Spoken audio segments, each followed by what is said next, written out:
8 de la mañana con 38 minutos, volvemos al modo Zoom, como ya estamos haciendo teletrabajo, como la gran mayoría de los magallánicos y bueno, a esta altura de los chilenos. Vemos en pantalla a mi querido Rodolfo Saldivia, abogado, para este café político de jornada de día lunes 18 de mayo. ¿Cómo estás, Rodolfo? Buen día. Buen día, Mauricio.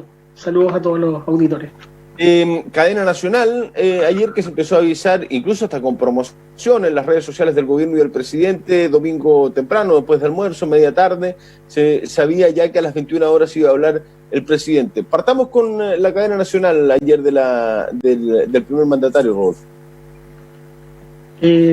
Bueno, mira, respecto a eso se puede señalar de que, bueno, hubo un entendimiento, el tono se notó que cambió, fondo trató de conciliar, digamos, lo que fue las críticas que hubo, incluso desde la propia presidenta del Colegio Médico, Isca Siches, en particular también ahí podemos clasificar, digamos, el discurso en como lo bueno, lo malo y yo creo que la mentira, digamos. Yo creo que hay cosas que no son ciertas, digamos, de lo que se señaló. Respecto a lo bueno, el tono, el reparto de 2,5 millones de canastas de alimentos para hogares vulnerables, yo creo que es una buena medida, sobre todo que se están dando cuenta que realmente es muy difícil que las medidas que están tramitando en el Congreso lleguen, digamos, a donde tienen que llegar, que son la gente de más escasos recursos. Hay un plan de protección social que incluye, bueno, todo este paquete de más de 17.000 millones de dólares, lo que igual es un esfuerzo importante. Y bueno, también hay algo del plan de salud mental y bueno, esboza también hay ciertos esbozos respecto a un paquete también de ayuda a pequeños negocios, digamos, y eso igual está por verse porque fue solamente una enunciación. Ahora, respecto a lo que falta, digamos, yo creo que faltó andar en cómo afecta la cuarentena. En particular, yo creo que un presidente lo que tiene que hacer es dar, digamos, esperanza. Merkel o otros presidentes, digamos, lo que han hecho es tratar de enfatizar ese discurso. Yo no vi, al menos con un tono, digamos, que permita, digamos, tratar de generar ese escenario. Solamente fue un discurso, digamos, que con frases que igual ya uno más o menos maneja de Piñera, llamados a la unidad, por ejemplo, el tema del retorno seguro, que yo creo que de nuevo fue un error mencionarlo. No hay una emoción, fue un discurso más bien plano, y también vuelvo a reiterar de que el gobierno estaba trabajando desde enero en esto, pero finalmente al final, casi al final del discurso, también menciona de que había una situación de incerteza y que ningún gobierno iba a estar preparado. Por lo tanto, ahí solo hay un camino, en fondo, si es que la crisis explota, como viene evidenciándose que puede ser la crisis sanitaria, evidentemente no por haberse preparado antes quiere decir que eso sea una virtud, sino que puede ser un defecto a la larga, porque puede reflejar por una parte de que no se aceleró, no fue tomado como tan en serio y te fue pillando el tiempo. Eso puede ser una interpretación, y lo otro es que realmente no fue así, digamos, y que la preparación no es tal. Algo de eso también hay una denuncia de un medio que es Interferencia, en donde señala de que había un hospital modular de Cerrillo que hasta el día de hoy, supuestamente si se hubiese trabajado debería estar listo, instalado, porque es un hospital modular que demora al menos 5 o 6 meses en instalarse, y hasta el día de hoy no hay, digamos, nada. Por lo pronto, digamos, eso es una evidencia de que, digamos, que el Estado no necesariamente puede ser el gobierno, sino que el Estado en fondo igual es un poquito lento, pero evidentemente si no hay nada también refleja una decisión de que no hay, digamos, un impulso, digamos, por más que hayan tratado de presentarlo como que es una reacción inmediata casi a raíz de lo que ocurrió. No hay, digamos, un tema ahí.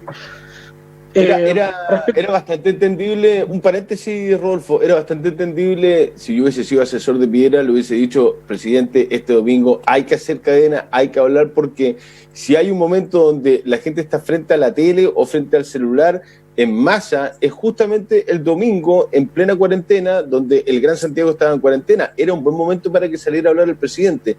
No sé si hubo algo que poder rescatar de forma positiva y decir, lo que dijo el presidente anoche en cadena, sino que yo comparto contigo en algunas frases hechas que uno ya le conoce también al presidente, y no cambia mucho tampoco el relato, más allá de decir de que hay que ser humildes. En algún momento nombró la palabra humildad, que se le había solicitado al Ejecutivo, apuntando obviamente al ministro de Salud, Jaime Mañalich, pero nada nuevo bajo el sol, se podría decir, con el discurso de anoche, ¿no? Sí, no innovó nada. Lo que sí me parece que como datos interesantes, como ayer después de la cadena nacional, el ministro Mañalich apareció en Estado Nacional con Matías del Río, y digamos se notó un cambio de actitud. Yo lo noté, al menos tratar de agachar la cabeza y tratar de... se nota que le costó, digamos. Igual es un tema que al parecer no es propio de él, el tema de tener una buena relación con la prensa, digamos, pero se notó un esfuerzo. Ahora, reflexiones, digamos, detrás, más allá del discurso y de las medidas, que eso va a ser, digamos, analizado, y la gente lo valorará en su mérito, si es que llega o no, digamos, a sus hogares las medidas. Respecto a lo que es el relato comunicacional, bueno, el lenguaje no es inocente, digamos, va creando climas de opinión, va construyendo en cierta medida discursos políticos, opinión pública en realidad, y por eso el gobierno, cuando no traspasa los datos, que fue una medida que ha solicitado, digamos, gran parte de los expertos epidemiólogos, también entiende que la información es poder, y por eso controla los datos desde el Ministerio de Salud, ¿ya? Ahora, si tú juntas eso con el hecho de que también dentro de lo que se ha asumido dentro del punto de vista del comunicacional del gobierno, que gobernar es comunicar, es decir, si la manera de gobernar está persistentemente en los medios de comunicación indicando qué se está haciendo para que obviamente la popularidad del presidente crezca, no entender que todos los costos de la crisis, si es que ellos no traspasan ese acuerdo, digamos, con la oposición, lo van a tener que pagar ellos. Porque el discurso es bastante fácil de entender. En un primer momento, si es que todo esto iba bien y ellos centralizaban la información, el éxito político iba a ser de ellos, netamente, lo iban a capitalizar ellos. Pero ahora, si es que esto ocurre, en fondo, como se ve, de que van a haber muchas muertes, solo ayer hubo 29 muertes a nivel nacional, lo que, ojo, solo en materia de, yo me acuerdo en 18 de septiembre, fin de semana, feriado largo, por accidentes carreteros no había más de 10, 12 muertos. O sea, en un día tuvimos 29 muertos, no menos. Ahora, si es que eso se hace, digamos, lo que queda, digamos, para el escenario es que el gobierno va a tener una crisis de legitimidad potente, más de la que tiene, y esto va a tener que administrarlo con la economía, con la crisis económica que se viene. Por lo tanto, es como el germen perfecto, digamos, para que se descontrole un poco esta situación. Yo no veo, por ejemplo, en el discurso de ayer, yo esperaba un tema potente en materia económica. Algo anuncié la semana pasada de que faltaba, por ejemplo, un shock de inversión pública potente. Yo no sé si estarán pensando en eso, pero algo Oscar Landerrecht ayer también habló de que falta una visión de Estado, un New Deal, un plan Marshall, digamos, de un choque importante. Yo creo... Disculpa, Rodolfo, a propósito de ese tema, yo comparto contigo, porque lo que uno ha visto que se está haciendo es inyectar recursos al sector privado para que el sector privado entre en negociación o en acuerdos o ayude al mundo del trabajo, pero no se ve esa obra pública como lo estás planteando tú, como lo planteaba. Mira, el otro día, incluso hablando hace más de un mes con el Ceremi, decía, yo no sé si se van a suspender tantas obras de aquí a fin de año, porque es el gran impulso que se le da también a la economía en términos de mano de obra. A mí me llama la atención porque debería anunciarse, o quizás se está preparando de aquí a fin de año, una gran obra pública por región o por macrozonas, ¿no? Que podría ser una tremenda señal por parte del gobierno y del Estado. Sí, eso yo espero que sea así, porque es algo que es muy importante de considerar, sobre todo que también un concepto que yo creo que no debería dejarse pasar de lo que mencionó Landerrecht. Esta crisis, al parecer, no va a ser, va a generar un cambio en cómo entender la economía, va a ser una pandemia administrada. Es decir, no va a ser como el gobierno al parecer estaba pensando, que iba a ser un shock transitorio 6 meses y luego volvemos a una normalidad económica. Eso es lo que tenían pensado, claramente. Exacto, supone una preparación, por ejemplo, en materia de despachos, el bodegaje, el tema de, por ejemplo, los servicios de las pymes, tratar de hacer un despacho a domicilio, digamos, como al menos acá en la región se está viendo, tratar de fomentar, digamos, las redes sociales, la forma de cómo entender nuevamente la economía. Eso es un trabajo que es de mediano plazo, yo creo, y tienen que empezar a prepararlo desde ya, porque es un tema no menor. Ahora, respecto a la frasiología ocupada ayer en la cadena nacional, me preocupa algunas cosas. Principalmente, por ejemplo, vuelve a tomar el caso del retorno seguro como concepto comunicacional. Sin embargo, yo pondría el foco acá, qué es lo que se trata de comunicar con eso, porque realmente lo que pasa con la seguridad, si uno la asimila, viene ya desde el punto de vista de la derecha tratada con el tema de la seguridad pública. Luego viene un discurso un poco con el estallido social de estamos en guerra, digamos, una guerra a un enemigo poderoso, y ahora habla de nuevo de un retorno con, ojo, el apellido seguro, un adjetivo, digamos. Entonces, el tema de la seguridad es persistente.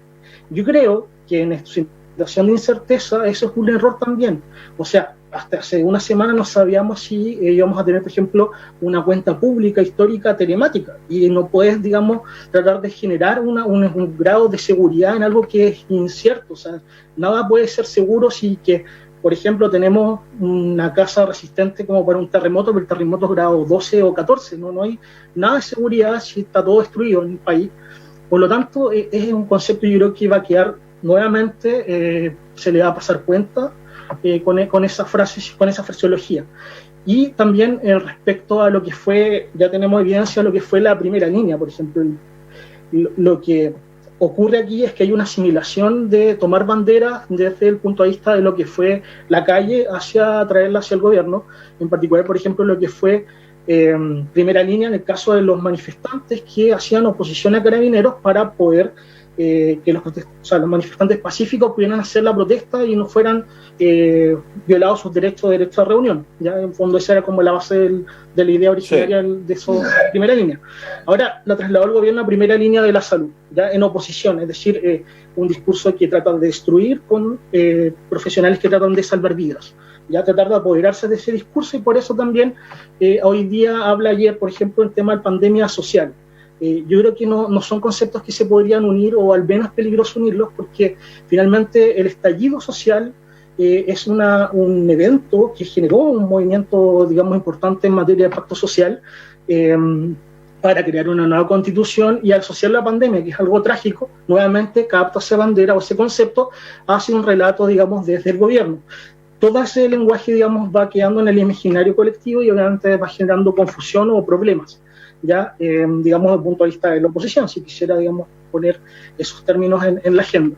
Ahora, respecto a lo que es las cuarentenas, respecto ya a análisis ya más de salud pública, hay reportajes que dicen que las cuarentenas parciales digamos, no estarían, digamos, funcionando, y que serían necesidarias unas cuarentenas totales. Yo creo que respecto a ese punto hay una evidencia de que también el tratar de solamente apostar al termómetro, es decir, Chile testea mucho y por eso lo estamos haciendo mejor que otros países, es como enorgullecerse de tener muchos termómetros, pero finalmente igual si se te muere la gente, y en otro país no están testeando mucho, pero al final tienen mejores éxitos que tú, no es algo que nosotros podamos decir que es algo como mejor que otros países, o tener más ventiladores, por ejemplo. La idea es no ocuparlos, digamos. Entonces ahí hay una falla también en lo que es la prevención del contagio desde el punto de vista del gobierno, y también en respecto al mensaje. Hay errores comunicacionales, claro, ya la oposición ha tratado de cobrar cuenta respecto a eso. Primero, y acá vuelvo a lo que fue la mentira directamente ayer en la cadena nacional, la vuelta a clase. Eso fue pedido por los alcaldes, no fue pedido por el gobierno, y el gobierno lo trata de poner en la cadena nacional como que fue algo que ellos pensaron desde enero. Eso no fue así. Y en segundo lugar, también el tema de las vacunaciones de los niños, también fue todo un tema, una polémica respecto a las vacunaciones de los niños en los colegios. Tampoco es algo que sea cierto respecto a lo que dice el gobierno. Así que, digamos, eso más que todo tiene que ver con lo que fue el discurso. Ahora, perfecto. Sí, dale, Rolf, dale. Respecto a lo que fue, Mauricio, de la semana, el tema de la aprobación del proyecto de ley de emergencia, yo creo que ahí fue una disputa muy mezquina por parte del gobierno en el sentido siguiente, para ser justo. El gobierno dice que él tiene que cuidar los recursos públicos porque no sabe cuánto va a durar esto en esta situación de incerteza. Por lo tanto, lo que el gobierno dijo es que quería que el primer mes fuera un aporte de 65.000 pesos por persona, luego baje a 55 el segundo mes y el tercer mes a 45.000. Esa cronología, la oposición se le había hecho crítica a la oposición hace 2 semanas atrás de que no tenía propuestas de que presentara al gobierno. Se reunió con más de 7 economistas para generar una propuesta al gobierno en donde le dijo, gaste 130 millones de dólares más y mantengamos los 65.000 pesos los 3 meses, que no sean decrecientes. Me parece que el gobierno, solo por hacerle caso a un sector más duro de la UDI en particular, cedió. El ministro Briones cedió en ese punto con la UDI y bajo solo un concepto ideológico dijo no, acá la gente se va a acostumbrar a tener un ingreso constante y no va a permitir que la gente empiece a buscar trabajo. Ese discurso parece lógico, pero en estas condiciones donde no hay certeza si vamos a poder volver a trabajar, pedirle a alguien que deje de comer para darle a sus hijos el último mes 45.000 pesos como persona, me parece que es impresentable, sobre todo ministros y diputados y senadores que ganan 6, 7, 8 millones de pesos y que la misma semana anterior no se quisieron rebajar la dieta. Entonces me parece que son señales bastante groseras, digamos, de no entender lo que realmente la ciudadanía está exigiendo. Rodolfo, un ejercicio simple. Sí. Rodolfo, en honor al tiempo, para alcanzar a escuchar tu opinión respecto de, o reflexión respecto de esta falta de información que muchos comunicadores han denunciado o dado a conocer cada vez que uno solicita información. El equipo de este programa, yo también lo he dicho, la última semana tuvo que, a través de transparencia, pedir, por ejemplo, el desagregado de los permisos y eso, la respuesta es, bueno, en 10 días hábiles más va a haber información, pero cuando pasan esos 10 días hábiles te pueden prorrogar por 10 días hábiles más nuevamente la entrega de información. Solamente un ejemplo es el tema de la solicitud de información respecto al desagregado de los permisos. En términos de datos, de cifras, hay mucha información que cuesta poder encontrarla o que realmente se facilite por parte del gobierno. Sí, Mauricio, muy buen punto. Yo creo que hoy en día en Chile, yo creo que no se está visualizando bien, pero la democracia está en tensión, está muy al límite, porque hay varias medidas que se han tomado este último tiempo que son bastante peligrosas. No digo que estemos, digamos, directamente en una situación de facto, pero hay cierta evidencia que es peligrosa, digamos, al menos para poner ojo, atención. Primero venimos de una violación masiva de los derechos humanos hace meses atrás, en octubre. Hubo una comisión ILOCO de la Comisión Interamericana de Derechos Humanos haciendo recomendaciones, entre unas de las que señala es una reforma integral a Carabineros que todavía el gobierno no manda, no le mete urgencia, lo cual es bastante grave porque hoy en día los que están patrullando las calles son carabineros. Ya, eso es un punto. Segundo, se decreta estado de excepción constitucional, ya, es decir, ya se restringen ciertas libertades básicas de derechos humanos, en particular movilización, se entiende por el contexto, pero insisto, todo esto, si uno logra hacer un articulado y va complicando, digamos, la situación de la democracia. Por otra parte, hay boinas negras patrullando calles en Santiago, digamos, labores de patrullaje y con el propósito de resguardar, digamos, a la población. Evidentemente, como hay dificultades, como tú dices, para la labor de la prensa, en particular también las personas no pueden salir si no tienen un permiso temporal y hay toques de queda a la noche, evidentemente se dificulta a la prensa acceder a información. La posibilidad de acceder a información no oficialista digamos, del gobierno es bastante compleja. Cada vez se está haciendo más difícil, hay un discurso comunicacional bastante, digamos, potente en ese sentido. Por otra parte, se envía un proyecto la semana que pasó, digamos, que busca fortalecer y modernizar el sistema de inteligencia del Estado.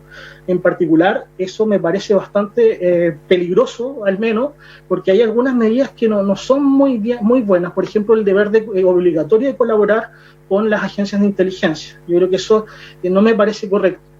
En quinto lugar, digamos, tenemos que la información, en este caso de la pandemia, está centralizada por el MinSal, y con amenazas de sumario a funcionarios por informar lo que está ocurriendo en los centros hospitalarios. Quinto lugar. En sexto lugar, se deja en un proyecto también que se envió la semana pasada al Ministerio de Relaciones Exteriores como el primer filtro para aceptar o no la competencia de la Corte Internacional de Penal Internacional respecto a lo que fueron las violaciones de derechos humanos ocurridas en Chile. ¿Por qué el gobierno se asustó con eso? Porque un grupo de abogados en La Haya presentó un recurso para que se condene, digamos, y se investigue lo que fueron las violaciones sistemáticas de derechos humanos en Chile. Eso le dieron curso de admisibilidad y el gobierno lo que quiere es que esto se traslade desde el Ministerio Público al Ministerio de Relaciones Exteriores, que es un ministerio político. Claro. Ellos van a decir, y también tienen lo quieren solucionar a través de la diplomacia, básicamente, ¿no? Y claramente en esta situación es bastante complejo. Y por último, yo creo que como la guinda para la torta es que la Federación de Medios de Comunicación Social hace varias semanas atrás estaba reclamando la preocupación que existe por las dificultades que están atravesando, en donde fueron claros al presidente Piñera a decirle, si usted no le mete, digamos, una mano, una ayuda, un salvataje a los medios van a empezar a verse en dificultades y en aprieto económico. Por lo tanto, la posibilidad del ciudadano de tratar de comprender lo que ocurre con todo este contexto es bastante complejo. Yo creo que eso es un tema que debería mirarse con atención respecto a lo que ocurre. Café político de día lunes, partiendo la semana con el abogado Rodolfo Saldivia. Rodolfo, muchas gracias. Un gusto de partir el día lunes y la gente muy atenta, por cierto, a través de todas nuestras redes, escuchando este café político de primera jornada de la semana. Un abrazo, Rodolfo, que estés muy bien, buena jornada. Un abrazo, Mauro, que estés bien, cuídate. Que estés muy bien, chao, chao. Pausa muy breve, señoras y señores, ahora ya, y conversamos en 3 minutos más con el alcalde de Puerto Natales, Fernando Paredes. En tiempos de emergencia queremos darte una buena noticia, porque hoy un apoyo se necesita.